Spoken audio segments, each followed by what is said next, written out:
Good morning, everybody. It's great to speak on such an important issue and really recognize, first of all, an adolescent girl and a young woman leader, Kasha Khan, and an entire group that's been working to bring a gender but also a youth dimension to climate action.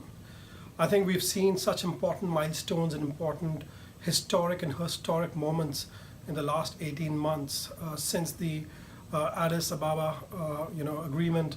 Then we had a big boost, I would say, during the adoption of Sustainable Development Goals, very much forwarding the agenda related to climate action, including issues of water, including issues of forest, rain, etc. We have all of those lined up. But most importantly, I think the moment came in when the Paris Agreement was finally agreed upon. And now, as we see a large number of countries really agreeing to ratify and implement the Paris Agreement, we should remember that in that entire conversation, we need to keep on bringing the focus on the most marginalized girls and young women and women per se. We understand from all the studies, the research, and the advocacy which is coming from the girls' movement, from young women's movement and the women's movement, that we need to ensure that climate action has a very strong gender lens, be it issues related to social protection, be it issues about political participation of women having discussions and agreement on big climate projects and actions that are related to take action on climate change. Also, be it a national level project led by girls to make sure that their schools are becoming more green, their communities are getting more and more aware. And that's why I celebrate you, Kashkan, for taking on initiatives of planting trees. I remember as a young person in India celebrating the Chipko movement, if you remember, that how the very eminent Bahuguna went and embraced trees in villages and said you cannot cut a tree because these trees are so important to the ecosystem.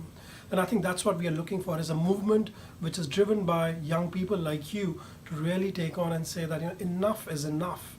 We as young people will have to take on important action that safeguard our climate, but also really contribute to make sure that women and girls who have to travel more and more distances to fetch water because there is further and further of the underground water.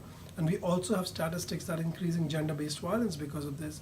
We know that this is related to the water conflict and peace and security. We know how climate action or lack of climate action can also directly and indirectly relate to gender-based violence. So really calling upon three important steps that you can take in your discussion today is really to create more awareness. I think awareness on the interlinkages between Sustainable Development Goals and the Paris Agreement, and what can young people do today, especially how girls and young women can lead the conversation in the community. Second, take on action, the actions such as planting trees, but also having conversation on STEM and STEAM, looking at engineering solutions that can really look at renewable energy, can also look at important ways by which we can harness solar energy that we're speaking about. And third is really on accountability. I think you as young people are so critical by offering your partnership to become the eyes and the ears to see how your governments are really performing on the implementation of Paris Agreement and Agenda 2030. With this, I really want to conclude and really thank you for all the support, all the advocacy. Remember that we can only do this together. Thank you very much.